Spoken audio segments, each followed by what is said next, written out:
It is my honor now to address you for the final time as AMA President. As I mentioned in my remarks to the House of Delegates on Friday, serving as President of the AMA, especially at such an important and historic time, has been the honor of my professional life. And it marks the culmination of my 40-plus years in organized medicine, beginning when I became chair of the Texas Medical Association Medical Student Section in 1979. What an honor it has been to serve our fellow physicians through our work at the AMA. I actually learned a lot about being a doctor and relating to people from my late father. He was a natural-born salesman, the kind of person who never met a stranger in his life. That was his gift. I remember us sitting down one day and having a heart-to-heart talk about my life and my career. I thought he was going to come up with something profound to tell me, but instead he said, "Sue, everything you do in life is a sale." And I said, "What?" And he said, "Every time you try to get something done at work, every relationship, everything you try to do in life has a sale in it somewhere. Just don't ever forget that." As a young woman eager to make my mark on the world, I really didn't understand what he meant by that. But over time, I came to appreciate how wise he was. It's so true. Even for physicians, we are selling ourselves every day. We put our reputations and credibility on the line.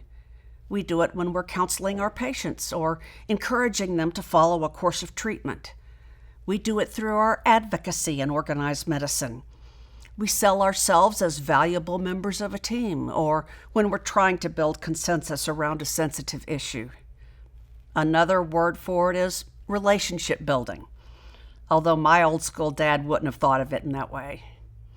Everything we do, both as professionals and in our personal lives, is built on the relationships we form, and every worthwhile endeavor is fundamentally about relationships. And never have those relationships mattered more than in this past year, when so much of our world was turned upside down. We can debate health policy and whether the AMA is on the right side of this issue or that issue all day long, but what the AMA understands and what we get right is the importance of relationships that lie at the very center of healthcare and health advocacy. Our relationships with each other are at the core of this, and we must always stick together to preserve our profession and protect our patients. This is why we're successful, and this is why our colleagues still turn to us in their most desperate hour. They know we have their backs and that we're out there fighting for them. We all need someone who's in our corner, and for me, that someone has always been my sweet and supportive husband, Doug. My two sons, Stephen and Michael, Michael's wife, Hannah, and my precious grandson, Jackson.